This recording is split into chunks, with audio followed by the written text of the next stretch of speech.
Dear students, welcome to this presentation of the second part of Unit 12, Rise of the Habsburg Empire. In this part, we are covering the elements that, besides the coronation as Roman Emperor, Holy Roman Emperor of Charles I, made that the Habsburg really became the leaders of a great empire, which is America. As you can see in this picture, America was completely dominated by the Spanish in that time. And not only that, but the seas here, this is a map of the world with the Pacific Ocean in the middle, were controlled by the two main powers, who were the Castilian and the Portuguese. Remember that for the Treaty of Tordesillas, they divided up the world in this line and later they created this one, meaning that all of this area belonged to the Spanish, all of this area belonged to the Portuguese. For that reason, they could talk about the Mar del Sur, which was the original name of the Pacific Ocean, as a mare clausum, meaning a closed sea. This is because they were the only ones that could travel around that sea. Legally, they were the owners. And this is because of the negotiation the Portuguese and Castilian reached with the Pope in the different stages that we have studied with the Catholic monarchs. Remember that with Philip II, the territories from the Spanish and the territories from the Portuguese unified, meaning that all of these areas marked in blue belong to just one person, the king of the Spanish Empire. Here we can see another map showing the same. In this reddish part is the Castilian zone, and in this bluish part is the Portuguese zone, and both of them unified with the Habsburg. In America, there were some other people, the Aztecs in nowadays Mexico, the Mayans in the Yucatan Peninsula, and the Incas in the Andes. They were very important civilization that need to be defeated in order to conquer those territories. Also, they were people that had been disconnected from from Africa, Europe, and Asia for 10,000 or even 15,000 years.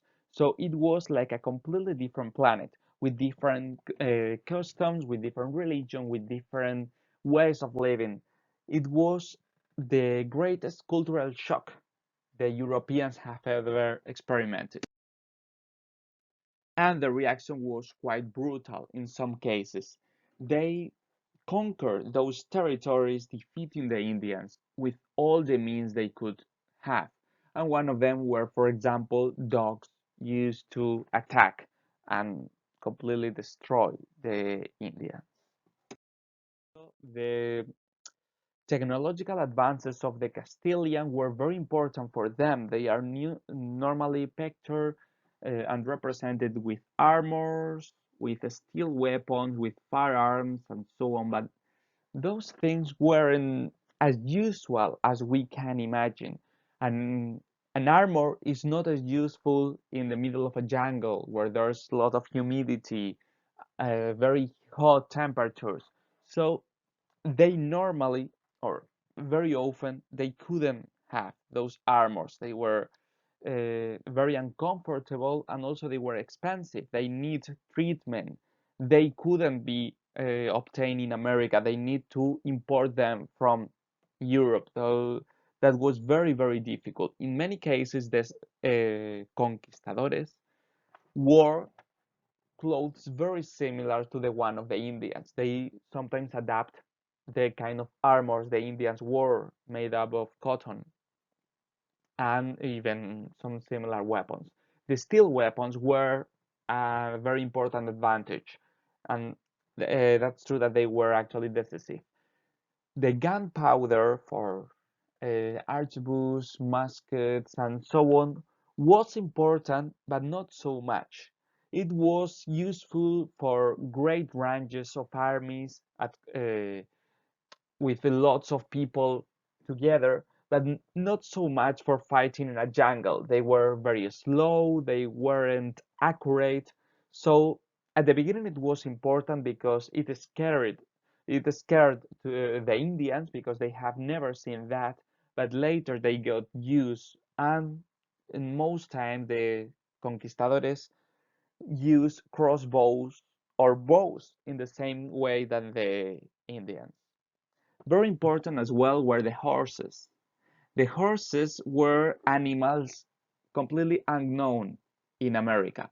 So the Indians were scared of them. They have never seen them, and they are very big. They can look uh, terrible and extremely scary, even especially if they are used as a weapon, like the conquistadors used them. But the thing is that Spanish alone couldn't uh, conquer America.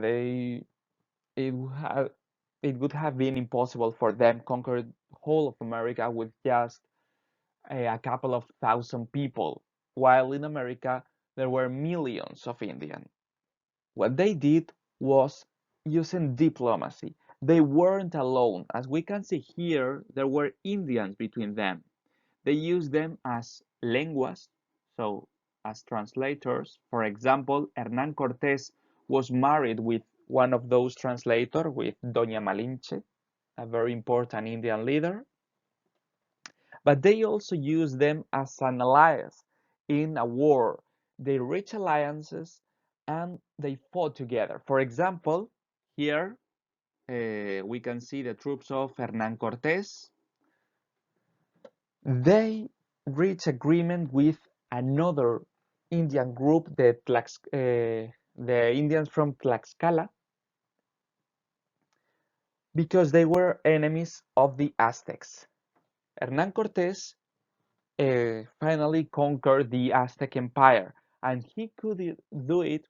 He could conquer one of the most important empires in that time in the south of Mexico, whose capital, Tenochtitlan, had almost 1 million people, much bigger than most of cities in Europe, with just 300 people. He did that because a mix of war, diplomacy, secrecy, and simply lying and treason. As the Aztecs were a very violent empire that had conquered many, many lands, they uh, they start talking with other Indians subdued by the Aztec that have been conquered by the Aztecs and convince them to help them to destroy the empire. And they did. Hernán Cortés wasn't officially a conqueror, a conquistador. You need some specific permit to be a conquistador. He was just an explorer. He could explore the coast of North America, but he knew about the news of a great city inside of the continent with lots of gold, wealth, and extremely luxurious market, big buildings, and so on. So he wanted to conquer that city, and he did it illegally. It's very famous, the scene when he disembarked, he went to the shore, and he told all of uh, his men to go with him or to go back. He drew a line in the sand with his sword and told them, if you want to follow me, just pass this line, but there won't be turning back. All of them passed, knowing that they should either conquer Mexico or going back to Spain as uh, as traitors, as people that has disobeyed the orders, so they will be punished. But they finally conquer Mexico. They enter into Tenochtitlan, saying that they were friends, and then they kidnap the emperor, the last Aztec emperor, Moctezuma II, was kidnapped by Hernán Cortés. It was a very typical tactic that the Spanish did in that time. Then they forced the emperor to convince the rest of the population to accept the Spanish. Everything looked fine, but then Cortés needed to leave the city because some Spanish troops from Cuba had been sent to stop Cortés and take him as a prisoner because he had broken the rules going to conquer the Aztecs. These troops were led by Pánfilo de Narváez, a very important Spanish governor in that time, and Cortés went to meet their enemies and gave a great speech, and he finally convinced all of these Spanish troops to join him and to left Pánfilo de Narváez, that was put in chains and sent in a ship back to Cuba. When he came back to Tenochtitlan, it looked like a great victory, but it wasn't really, because inside Tenochtitlan, he left as a leader to Pedro de Alvarado, that was a very religious person. He was almost a fanatic. And as the Aztecs weren't Christians, he wanted to convert all of them, destroy the temples, and kill the priest. He waited for a religious ceremony of the Aztecs and killed all of the nobles and the priests that were in that ceremony. So when Hernán Cortés entered into Tenochtitlan, a revolution was about to happen against the Spanish. The people of Tenochtitlan revolt. The Spanish forced the Aztec emperor to go to a balcony and spoke to them, trying to calm them down. But their own Aztecs throw stones to the emperor and kill him, meaning that the Spanish were persecuted as enemies and they need to fly. This is called the Sad Night, as you can see here in this slide. They need to flee from Tenochtitlan carrying all the gold they have loot and jumping over the canals of the city. Remember that Tenochtitlan was in the middle of a lake, and some of them sank because they were carrying so much gold that they couldn't flee, but they didn't want to let all of this gold go. They need to retire, but then with the help of other Indians, the Tlaxcaltecans, they came back to Tenochtitlan and finally conquered it, destroying the Aztec Empire and created which nowadays is called the City of Mexico. We can see this image of the Battle of Otumba, which was the great battle in which the troops of Hernán Cortés defeat the Mexicans, the Aztecs.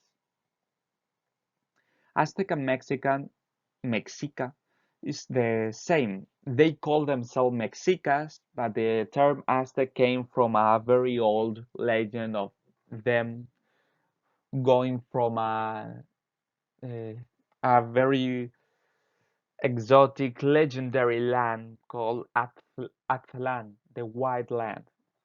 But they were called the Mexicas, and their city was Mexico Tenochtitlan. From this time, there are lots of stories told the happenings of this time. It's the time of the Renaissance. There were many people that can read and write, and they were interested in showing how different this world was. It was a completely new world for them. Many of them write, especially it appeared the figure of what is called the soldier writer, such as Bernal Díaz del Castillo, the author of the true story of the conquest of New Spain, La historia verdadera de la conquista de la Nueva España.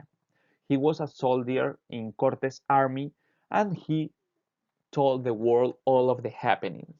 As there are lots of other stories. For example, the shipwreck, Los Naufragios, by Álvar Núñez Cabeza de Vaca, that show how he sank in the coast of North America and he spent 3 years wandering alone in the desert with just another two Spanish and a slave, and how he became a messiah of the Indians.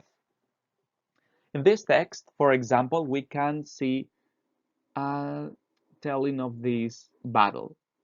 They say they were losing, many of them were killed. The captain, the alferez. Alferez is a military position, and he was the one that need to carry the flag, which was very important. They killed them, the flag was taken. So after the flag, three Spanish soldiers at horseback were after the flag. He killed many Indians. One of them were killed. The other two went to the flag. One of them was defeated by a lance.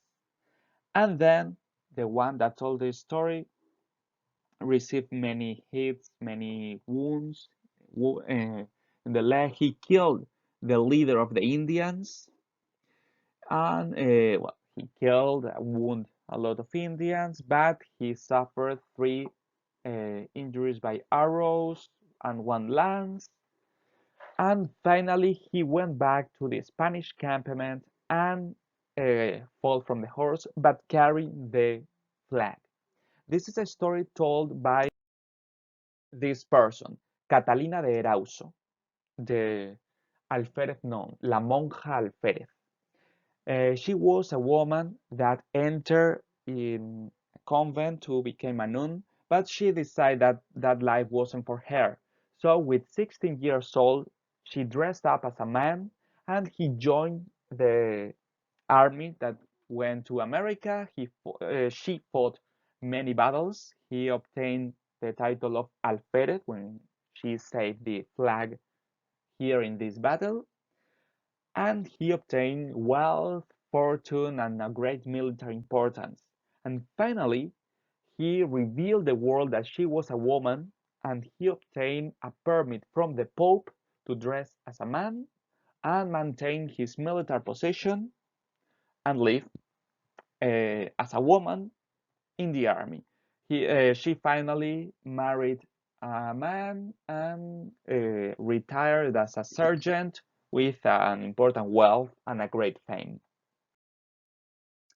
But the Spanish weren't alone in these battles, as we have mentioned. This is a codex a book uh, made by the Indians. It looked like a comic strip because, well, it's pretty much it. Some images with brief text. This text is in Spanish because this is made for the Spanish by the Indians. And we can see that there are always two groups of people. The Spanish, which are easy to spot because they are on horseback, and the Indians. Spanish and Indians. But these Spanish and Indians aren't enemies. They are in the same side. They are fighting together against other Indians. And this book is written by these Indians that were allied of the Spanish. Here, Spanish, the Indian. Spanish, the Indian negotiating with other Indian. Spanish, the Indian fighting other Indians. This is a book remembering all of the deeds that the Indians had done in favor of the Spanish for them not to be forgotten. In the conquest of America, many people obtained wealth and fame and became nobles. This is very important. Most of the conquistadores came from Andalusia and Extremadura, rural areas where the possibilities of reaching a great wealth or changing their fate weren't a lot. In that time in Spain, if you were born as a peasant, you will die as a peasant. In the same way that if you were a noble, you will always be a noble. But the way to change this fate was doing great military actions. For example, this previously was done in the Reconquista, but the Reconquista was over. So the great opportunity was America. This is the coat of arms of Hernán Cortés, in which we can see the heads of the Indians in chains, showing how He defeated them, noble symbols, and the very city of Tenochtitlan, represented as a spectacular, legendary city with the step pyramid on the back and the water because it was on a great lake. He was named as a marquis, el Marqués de Oaxaca, and obtained great wealth and fame, something that would have been impossible if he had stayed in his motherland. The other great conquistador was Francisco Pizarro. We can see we can see him here in this scene in which he is having an ambush on the last Inca. A difference of the Aztec, the Incas didn't call themselves Incas. Inca was the name of the title of the emperor. Emperor in Inca is Inca. So this last Inca, this last emperor, uh, Atahualpa, was the leader of the Inca Empire. He was captured in a secret action by Pizarro and his men, and as a as a payment for free him, Pizarro asked him for a room full of gold to the roof and 2 rooms full of silver to the roof. He, the emperor, with the great wealth of the empire, could pay, but Pizarro didn't uh, free him, and the Inca Empire was finally destroyed. That meant that Pizarro as well became a noble with his own coat of arms. And again, we can see the chains. We can see the ships representing how America is at the other side of the ocean. And here we can see the Indians in chains and the Indians giving gold to the conquerors. Remember that one of the great ambitions of the conquerors in America was gold. It was almost an obsession for them.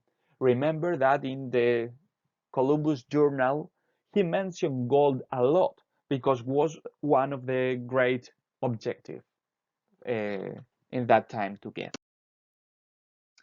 There were lots of fights between conquerors trying to obtain as much land as they could because it was some sort of free for all. Everybody could conquer new lands if they obtained a permit from the crown. And even if they didn't obtain this permit, but their conquests were good enough, they could be forgiven. For example, in the case of Hernán Cortés. Even Pizarro himself, after the conquest of the Inca Empire, continued trying to expand his territories and fought with many other conquistadores. America was a land that was absolutely a new world with completely different cultures, with a huge land that was conquered and need new strategies and new methods to rule, to establish the power, and so on. And many different kind of people joined. And the society in that time was divided up in 3 main groups: the Indians, the Spanish, and the Africans that were carried to America as slaves. That uh, caused some very strange situations. For example, this is a painting of the black men of the Esmeraldas, who were a group of African men, African people later that, whose ship sank in the coast of South America, and he went to the shore and became kings of an Indian tribe. He established the rule. They established the rule for many years, and they became the point of communication between the Spanish and the Indians. Here we can see a painting, a European style painting of them. We can see that they have Spanish name, Pedro, Francisco, Domingo. They are obviously African. They carry these lance spears in the African style. They were European clothes with capes, with hats, with neck ornaments made up of silk and velvet, and they are very luxurious. Actually, this is much more luxurious than the Spanish were allowed to be in that time by law. But as they were their kings of their own land, these laws didn't apply to them. And they have these ornaments on their ears and face, noses and lips. These earrings and piercings made up of gold, which are American ornaments reserved to the kings and gods. This is an uh, extraordinary example of this mix of cultures that was America. Here we can see the roots of some conquistadores. Of course, Hernán Cortés to Mexico Tenochtitlan, Francisco Pizarro to the Inca Empire, Machu Picchu and Cuzco, the capital, then Mendoza to Buenos Aires, and then Mendoza to California, Cabeza de Vaca in Florida, Texas, and well, Montejo to the Yucatan, etc. There were lots of conquistadores that could well, explore the land. Well, explorer to explore the land and conquistadores to conquer it. They were two different figures. And each one of them needs a special license for being that. And of course, one of the greatest happenings at that time was the first circumnavigation. So the first uh, trip around the world by Magellan and Elcano that we explained previously. It was a very long journey that connected the world. It was the origin of globalization. For first time in history, all the parts of the world, except for Australia and the Antarctica, were connected together. This is the ship in the kind of ships they use. You can see that they are very, very small. It could fit around 30 people, uh, very close together, and not a lot of provisions. So it was a very dangerous trip to do. And this is the origin of the so-called Spanish Empire. Remember, in time of Philip II, they did not have the Holy Roman Empire, but they have Flanders, the Frank County, Milan, Naples, Sardinia, Sicily, the Iberian Peninsula, and they uh, annexed Portugal, meaning that all of South America, Central America, North America that was Spanish, together with Brazil and the coast of Africa and Asia that was Portuguese, belonged to Philip II. So the conquest of America. We have said Hernán Cortés conquered the Aztec Empire in 1519. The Mayan and Appalachian territories were explored. Remember, the Aztec Empire is nowadays Mexico. The Mayan Empire is the Yucatan, Central America. The Appalachian Mountains are North America.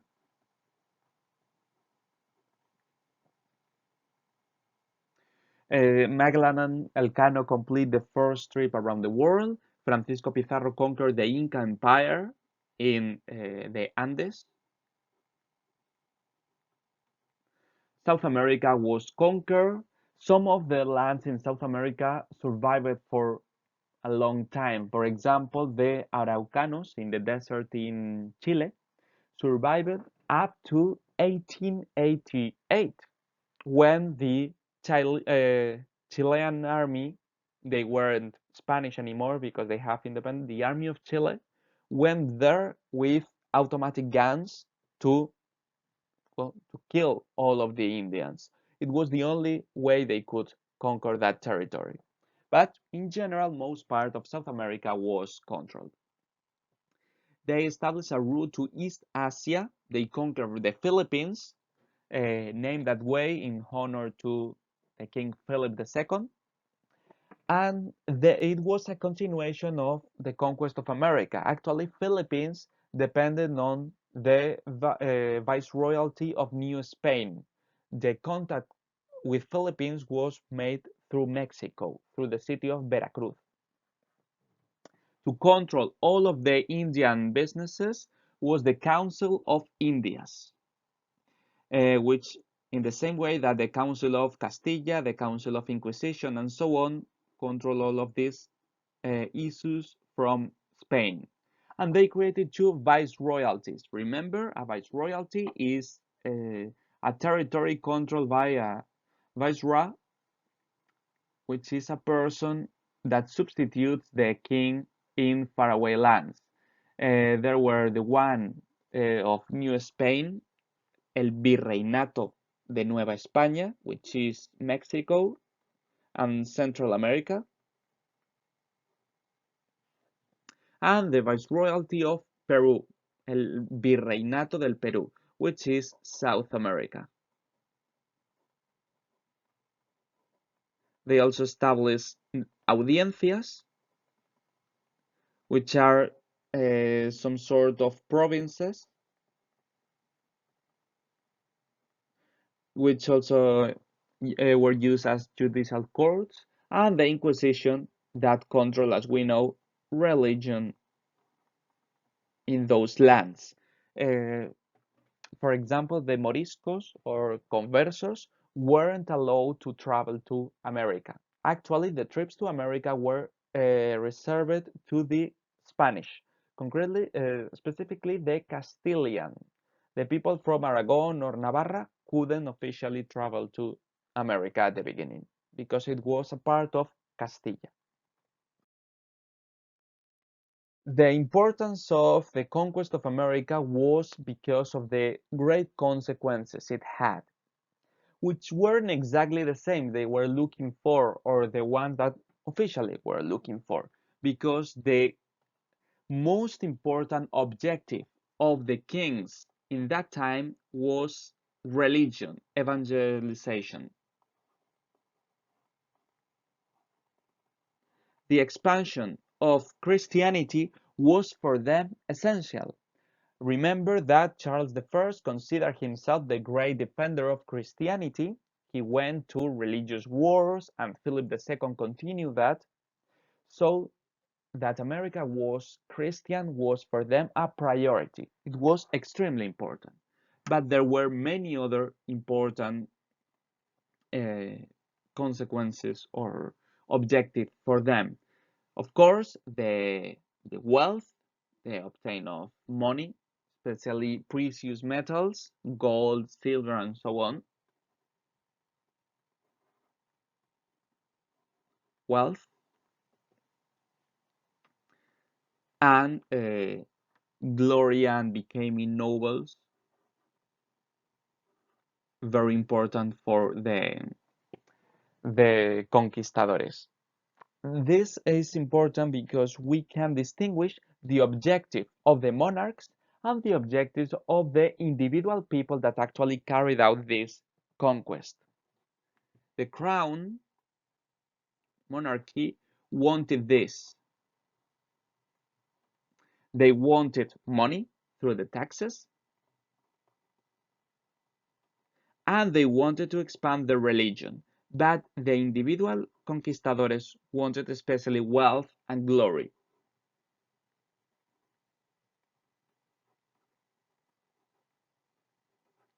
They were very religious people, and for them, expanding Christianity was important. It wasn't just an excuse, but as they were originally poor people, most of them, or not very wealthy people from Andalusia and Extremadura, and later Galicia and the Basque Country, they wanted to have more and more power and more money, maybe became nobles, have lands, uh, have all the luxury they knew in Spain, but they couldn't have.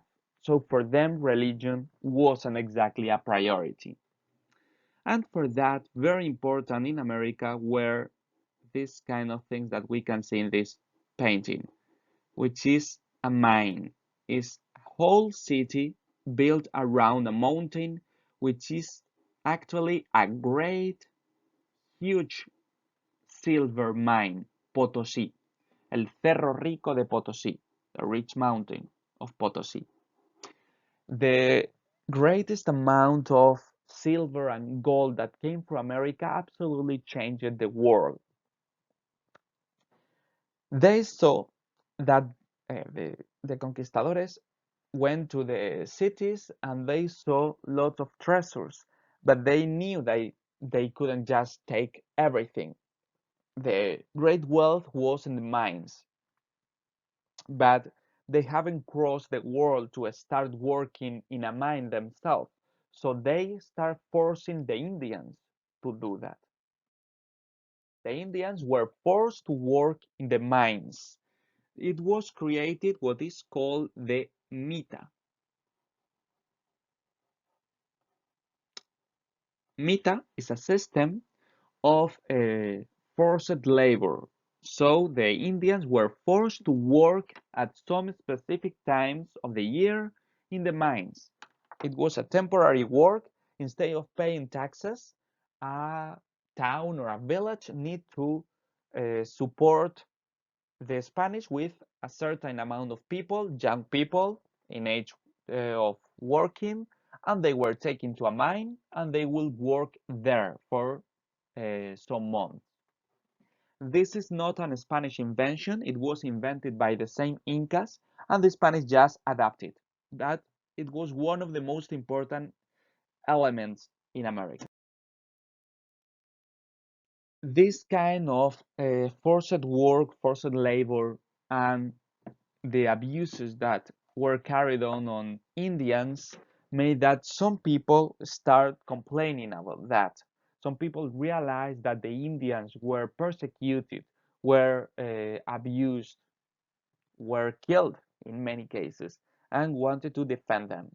Fray Bartolomé de las Casas is a monk, a Spanish monk, that went to America, saw the abuses against the Indians, and wrote some very important defense against the Castilian in the name of the Indians. His importance was so much that he was able to get some laws to be passed, and these laws, which are called the laws of Indias, las leyes de Indias. Remember that for many years America was called the Indias. Are some laws that actually protect the Indians. They are considered a precedent of the human rights because they reflect that the Indians weren't inferior people. They were considered human beings that should have the same rights as any other citizen in Spain because they were vassals of the king. They couldn't be made slaves, they couldn't be tortured, they couldn't be kidnapped without a reason, they couldn't be conquered without a permit of the crown, and so on. But they consider the Indians to be uh, wild, to be uneducated, to be savage. So they need to be educated. The Castilian need, according to the law, to teach the Indians the Christian religion, the Spanish language, the customs, how to live in a civilized world. So while they were protected from abuses, they weren't actually respected in their own lifestyle. Abuses that the Castilian had against the Indians were reflected in what is called the Black Legend, La Leyenda Negra, which is the amount of tales told by the enemies of Spain, uh, indicating and insisting on the abuses and fights and wars and barbarities that the Castilian, the Spanish did in the world. It was propaganda against the Spanish, made by the French and especially by the British, that showed the most important and most negative things about Spain, the Inquisition, the wars, and especially the abuses on Indians. We can see here Spanish torturing, cutting limbs, uh, frying and roasting children in Americas. Of course, this is an exaggeration, but some truth was there. They were actually abused against the Indians because while they were protected by law, the crown and the officials that could make this law to be followed were very far away. The real power was in the hands of the conquistadores, that sometimes they had the absolute power. And when someone have absolute power, it's very common that they abused of it. And that was happened. The society then wasn't equal. There were three main groups: the Indians, the Spanish, and the Africans that were take they were taken to America from Africa to serve as slaves because the Indians were protected by the law. They were vassals of the king, so they couldn't be slaves. But they knew that the slaves were very profitable for working the land in agriculture, mines, and so on. So they took people that wasn't vassals of the king, and it was from Africa. It was the land that wasn't inhabited by Christian kings, so they felt that they could freely take them.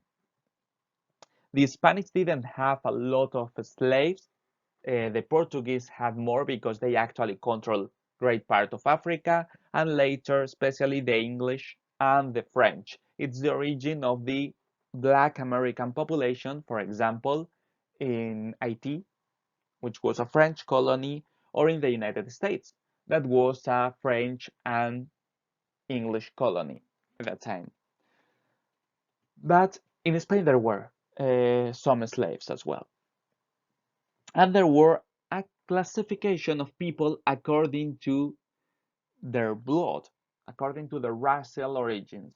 Here we can see the painting of caste, la pintura de castas. This is in the Museum of America in Madrid, showing, for example, when a Spanish marries an Indian, their son will be a mestizo. A mestizo with a Spanish is called a castizo. A castizo with Spanish is a Spanish.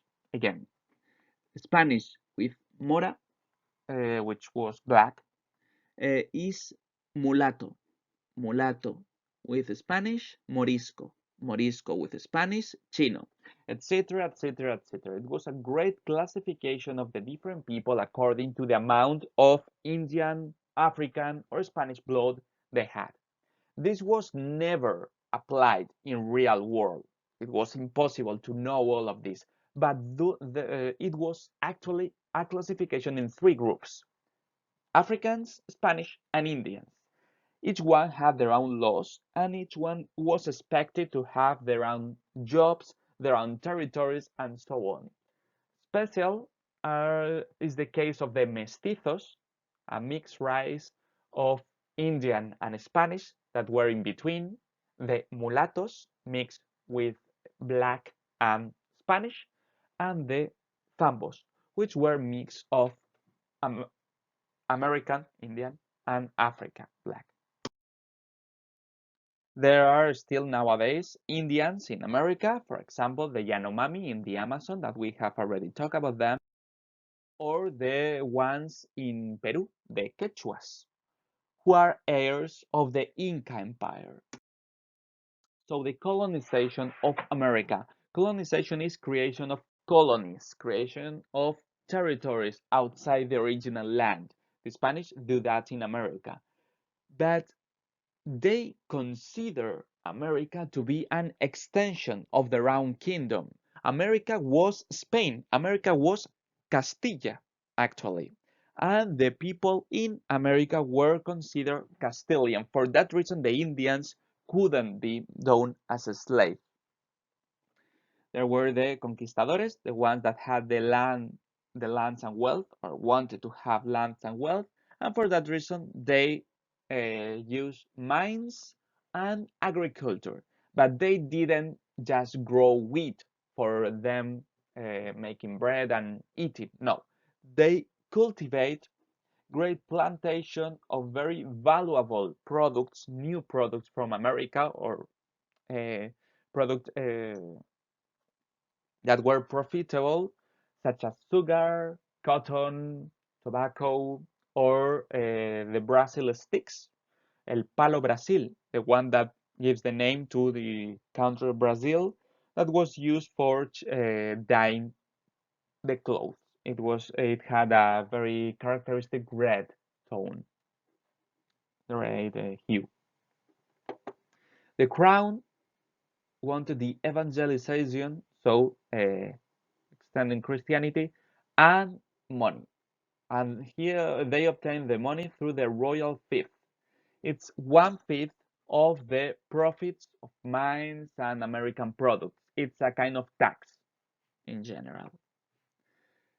And to economically exploit America, there were two very important institutions that were the encomienda, especially used for agriculture,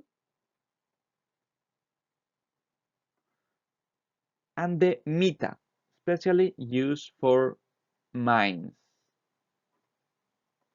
Remember, mita was this forced labor uh, that the Indians had to do for a period of time, and the encomienda was land with some Indians to cultivate it. There were complaints against the bad treat to the Indians, such as the ones of Fray Bartolomé de las Casas, that led to the creation of the leyes de Indias, the laws of Indias. The society was divided up between Castilian, so Spanish, European, the Creoles, who were Castilian that had been born in America,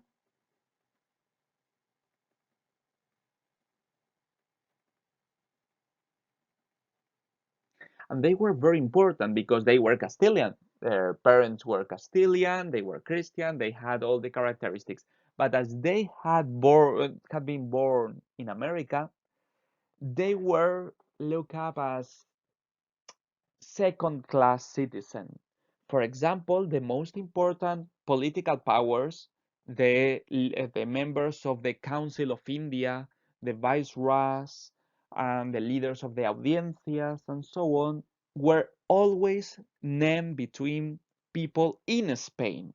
So the Creoles, los criollos, Spanish born in America, weren't considered as important, and that will lead to many fights and revolts.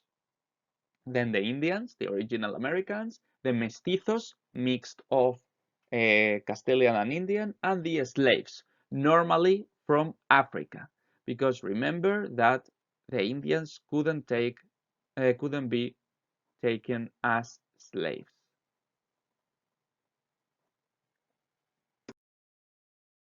We need to know this definition of encomienda. An encomienda is a social, political, and economical organization of uh, America in the 16th century, in which a colonizer, so a Spanish, a conquistador, received lands and Indians to work in it in exchange of evangelizing them. So the conquistador received a plot of land that in some cases they could be very, very large. But of course, the conquistador hasn't crossed the world to avoid being an agriculture in order to become one in America. So along with this land, some people were given. These people were Indians that were forced to live in the encomienda and work them. So both of these parts are in the encomienda. These Indians will live there, work the lands, and the conquistador will obtain the profits of their work. And in exchange of that, he was supposed to teach them the ways of a good Spanish, especially the Christian religion. He was supposed to teach them the language, to give them religion, to provide a priest, to make them good Christian and good citizens of Spain. And in exchange of that, the Indians will cultivate the land and the conquistador will become extremely rich normally. This was viewed as a temporary measure at the beginning, but it wasn't so easy to make this temporary because when the Spanish conquistadores were spreading through America, they wanted a reward for their efforts, but the crown couldn't pay them and didn't want to give them gold or any other things. So the crown gave them lands, and these lands were together with Indians. They were supposed to make these Indians good citizens and then distribute them freely through America. But this wasn't possible because when the crown wanted to take these encomiendas from the ones that have the encomiendas, from the encomenderos, and want to make these encomiendas disappear, there were revolts, fights of these encomenderos because they didn't want to lose their source of income. So this is the origin of a new period of history called the colonization, in which the European countries will spread through the world. Spain and Portugal in yellow and green through America and Africa, later France to America and Asia, England here. Later in the 19th century, America will have its independence, but the colonization won't stop. The English will spread through Canada, first the United States at the independence, then Africa, India, Australia, and the French in Africa as well. This is the spread of the European throughout the world that had shaped the world up to today. And it's very important to understand how the world is nowadays. And that is started with the Spanish, the Portuguese, the coast of Africa and America, and then the different powers. All of these trade and issues of America were carried out from Seville, in which the Casa de Contratación was located. This is the place where the trade was controlled. They made the exams of the pilots of the new ships. They create the maps. They control the routes. They collect the taxes. They check who could travel and who couldn't go to America, and so on and so on. Everything was controlled from here. Later, uh, between Europe, Africa, and America, a triangular trade will establish. This consists especially on uh, processed materials, so manufactures going from Europe to Africa and America, and raw materials, these new products going from America to Europe. For example, we can see here cotton, tobacco, hides, silver, gold, sugar, coffee, cotton, and so on. And from Africa, they normally take people as slaves. So the raw materials go to Europe, where they were converted in manufactures. They sold these manufactures to Africa in exchange of slaves, and then they send these slaves to America to work the in the lands, especially in the plantations. So this is this triangular trade that was very important in this time and especially later. It's the origin of the trade companies. The trade companies and some of the first businesses in the world.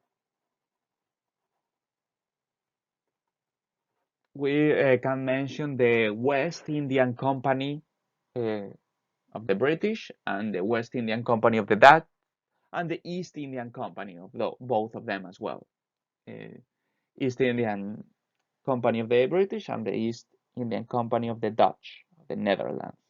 Here we can see a plate, a dish, with the decoration of the symbol of the East Indian Company, the Dutch East Indian Company, and another one with the British East Indian Company. Lots of scientific exploration and new discoveries were carried out in America. There were different plants, animals, and ways of living that had been never contacted before. These are from some exploration, Spanish exploration to America, from a zoological investigation. And especially the greatest consequence was probably the gold. Spanish found gold and especially silver, but the gold was more spectacular probably in an amount they have never seen in their lives. This is the Museum of Gold in Peru, showing Inca artifacts with well, all of these precious materials. This is the wall of a room made up of gold completely. You can understand how when the Spanish went to America and found all of this, uh, became completely amazed, and their greed was over them. For that reason, they start exploiting the Indians to obtain more and more and more. All of this gold and silver went to Spain in tons and tons and tons, changing completely the economic system.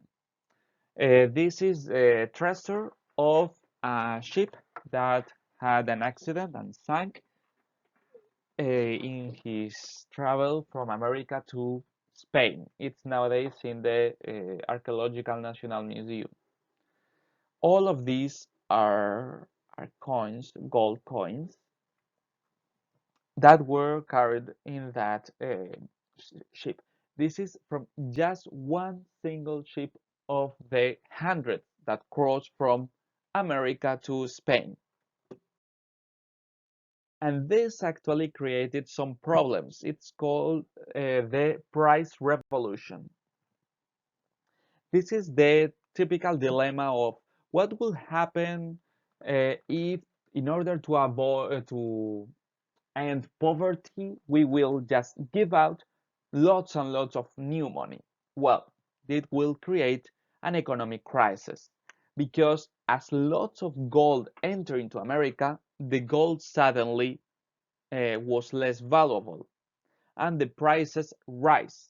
The prices rose in order to balance the change of prices. So the price revolution. There were some uh, circumstances. The international trade, especially Europe America, was very important with new products and especially with the precious metals. We are talking about silver and gold.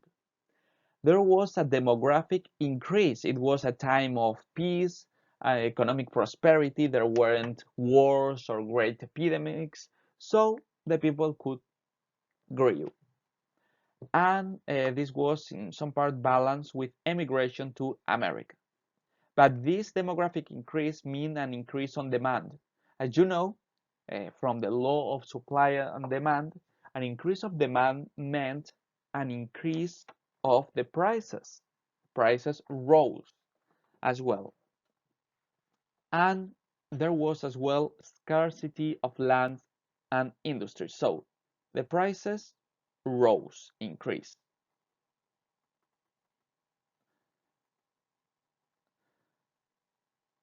Scarcity of lands. We have studied the majorat, el mayorazgo,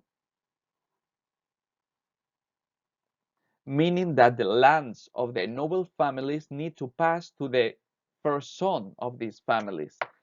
This meant that new people couldn't access to the land. And if a noble had a huge plot of land, he wouldn't be worried to cultivate it as much as possible because he was already rich. He didn't increase the production. But if this land would have passed upon the peasant, they probably would have cultivated much more.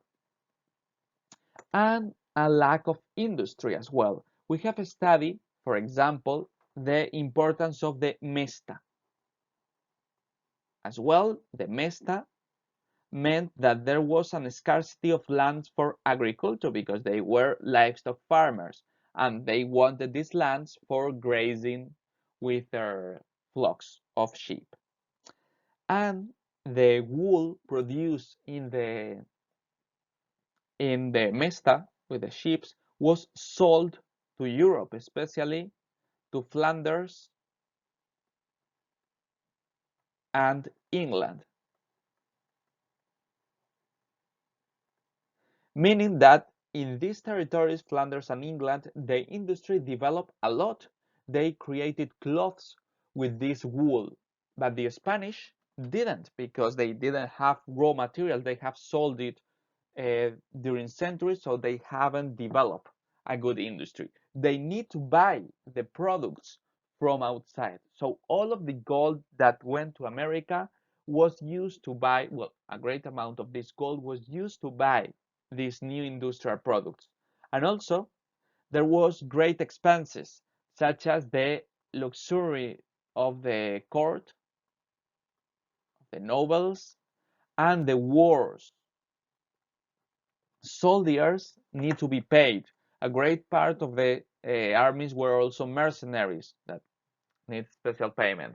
They need weapons, they need clothes, they need food. All of this was money that was invested in a war and something that didn't produce profit. So while gold entered from America, it passed, it automatically leave the country to another, well, to another hand. All of this was controlled in the Casa de Contratación in Sevilla, and the kings continue receiving the royal fifth, el quinto real, this tax that provide them a great amount of wealth. So the monarchs, the kings, obtain wealth, and the nobles as well. The nobles rose the taxes.